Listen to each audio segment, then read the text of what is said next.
सिंह एक गाना गाता है और उस गाने का नाम है देश में चलो, देश में चलो, देश मांगता है कुर्बानियां। तो वो एक गाना गाकर वो अपने गांव से आए थे। गाना गाना गाकर वो अपने गांव से आए थे और चंद्रशेखर के पास आए, चंद्रशेखर आजाद के पास आए थे। जब चंद्रशेखर आजाद के पास आए थे तो उनका पहला मिलन था वहां पर। कहाँ पर उसका पहला मिलन था? चंद्रशेखर का। तो उस समय ये पंजाब, मध्य प्रदेश तथा इसका मध्य प्रदेश या पंजाब से आए थे ये लोग, पंजाब से आए थे ये लोग। भगत सिंह पंजाब से आए थे। तो बताते हैं कि इनको चंद्रशेखर आजाद कहते, तुम लोग हमारे पास क्यों आए हो? यहाँ पर कुछ ऐसे लोग हैं जो आजादी के लिए बिना लड़ाई का, बिना झगड़ा लड़ाई का ही आजादी लेना चाहते हैं, स्वतंत्रता पाना चाहते हैं, स्वाधीनता लेना चाहते हैं। लेकिन ये जब अब उनके साथ क्यों न चले जाते हो? हमारा मकसद ये है, हमारा दुनिया एक ऐसा है कि हम लोग कल की आजादी का दिन हम लोग देख पाए ना देख पाए, ऐसा दुनिया है। क्योंकि हमारा आजादी जो है हमारी मौत से है। हम कल के दिन आजादी का दिन देख पाएंगे या नहीं हमको पता नहीं है, लेकिन ये जरूरत, ये फिक्स है कि हमारा आजादी हमारी मौत से है। तो उन्होंने इसको बहुत डांटते हैं, लेकिन चंद्रशेखर आजाद को विश्वास नहीं होता है।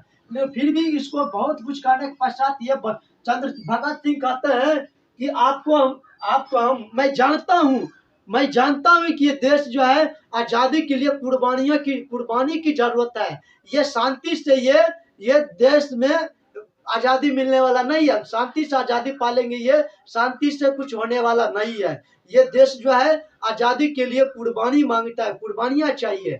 तो इसीलिए मैं आपके पास आया हूँ। जब मैंने अपनी माँ को पूछा था कि माँ, हम लोग इतने करोड़ों आदमी है, करोड़ों आदमी मिलकर अंग्रेजों को क्यों नहीं भगा देते हैं? तो उस समय उनकी माँ की जुबान बंद हो जाता है। तब उससे एहसास होता है कि ये शांतियों से नहीं बल्कि लड़ाइयों से भगाया जा सकता है, उनकी दबावों से। उनकी दबाव के मतलब हम जब लोग दबाव नहीं देंगे, उनको हटाएंगे नहीं, तब तक हमारे देश से अंग्रेज लोग जाएंगे नहीं। तब उन्होंने एक बात, एक पॉइंट देते हैं कि हमारे यहाँ तो कुछ ऐसे लोग क्रांतिकारी हैं जो अलग अलग दिशाओं में बटे हुए हैं। कुछ बिहार में, कुछ महाराष्ट्र में, कुछ उड़ीसा में, कुछ पंजाब में, कुछ गुजरात में।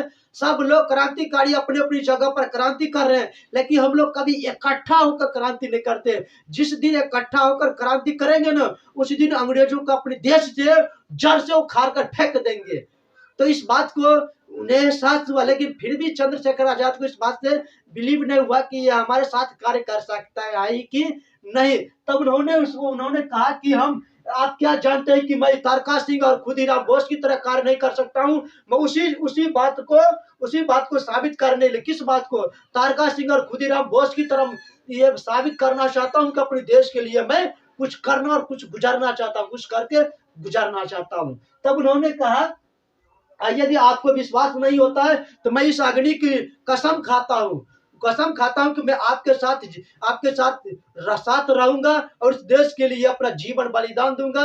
और जब तक देश आजाद न हो, जब तक मेरे शरीर में प्राण है, तब तक मैं देश के लिए लड़ूंगा। तो उन्होंने उस समय की एक गाना बहुत गाकर उन्होंने सुनाते हैं, क्या? सांस है जब तलक ना रुकेंगे कदम, चल पड़े हैं तो मंजिले को पा जाएंगे। जान प्यारी नहीं है वतन से हमें, मरते मरते सभी को दिखा जाएंगे। ऐ वतन, ऐ वतन, ऐ वतन, ऐ वतन, सांस है जब तलक ना रुकेंगे कदम, चल पड़े है तो मंजिले को पा जाएंगे। जान प्यारी नहीं है वतन से हमें, मरते मरते सभी को दिखा जाएंगे। ऐ वतन, ऐ वतन। ये वाला गाना गाकर जब सुनाते हैं तब चंद्रशेखर आजाद को विश्वास हो जाते हैं कि ये सच्चा आदमी है, ये सच्चा आदमी है, ये देश के लिए करेगा और ये हमारे साथ रहेगा। तब जाकर उसी दिन के एक प्लान बनता है रामनवमी का। क्या प्लान बनता है? रामनवमी का प्लान बनता है। उसमें भगत सिंह अपने दोस्तों को साथ जाते हैं और पर्चियां बढ़ते हैं, लोगों को समझाते हैं कि हम लोग जो क्रांतिकारी हैं अलग अलग जगहों पर बटे हुए हैं, यदि हम लोग एक साथ अगर हो जाए तो अंग्रेज को जड़ से उखाड़ कर फेंक देंगे। तो ये बात अपने आपस में दोस्तों के साथ बात कर रहे थे कि उसी समय के अंग्रेज को मन एक आदमी अंग्रेज को जाकर खबर देता है कि वो लोग कुछ क्रांतिकारी आपस में कुछ बात कर रहे हैं आपके बारे में, देश के बारे में, देश की स्वतंत्रता के बारे में बात कर रहे हैं।